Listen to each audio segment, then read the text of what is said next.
Hello, I am Protodeacon Andrei Psarev, Professor of Russian Church History and Canon Law from Holy Trinity Orthodox Seminary, Jordanville, New York. This is our sixth unit of the 10-unit class dedicated to the introduction to the history of Russian Orthodox Church. And we had talked about Byzantine influence on the Russian Church, that Russia received Christianity from Byzantium.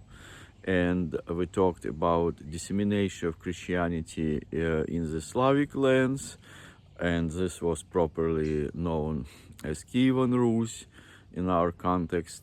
Then we talked about Mongol invasion, that the see of Russian metropolitans was moved from Kiev to Vladimir, and also that with liberation of Russian lands from the Mongol domination, Russian civil authority started to control the church, and from here we see the next step of transformation of the great principality of Moscow into the Tsardom under Ivan IV, and then time of troubles, new dynasty, the Romanovs.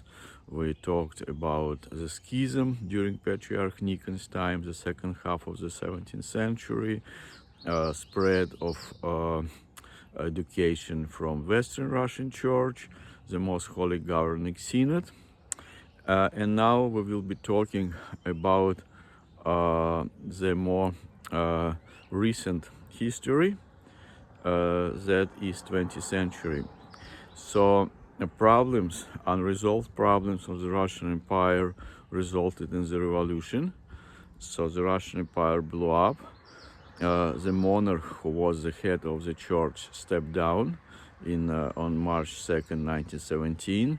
Church was left on its own devices. Church decided to proceed with the council that was already discussed before.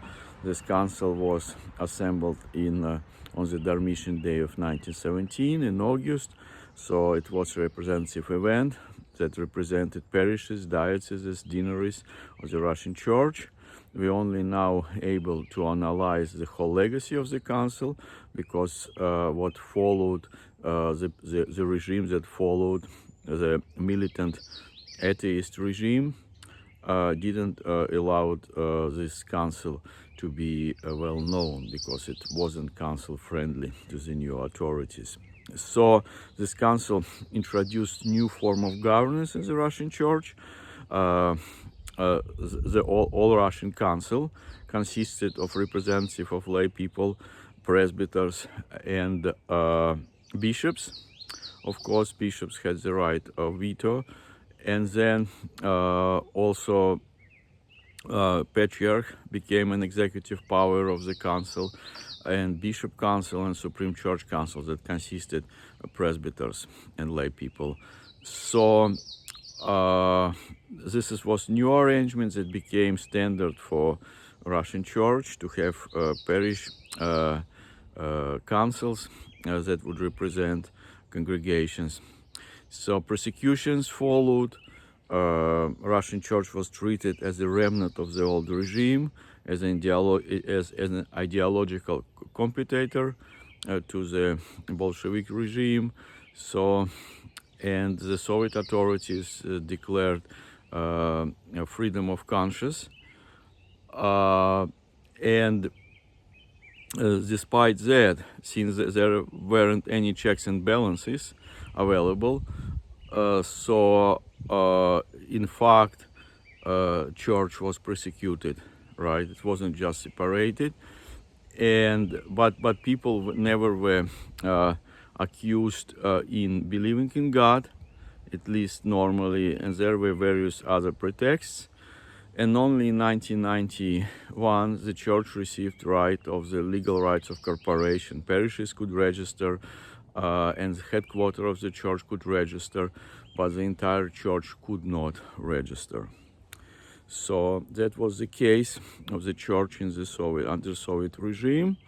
The council was assembled, as I said, in 1917, ended in 1918, and the next free council was only able to gather in 1990.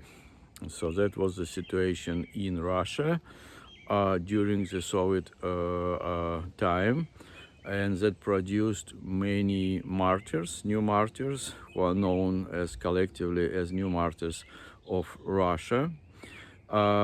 And also church existed in various stages of oppression or persecution. It was initial spontaneous persecution against the church, as I mentioned, because church was considered as one of the pillars of the old regime.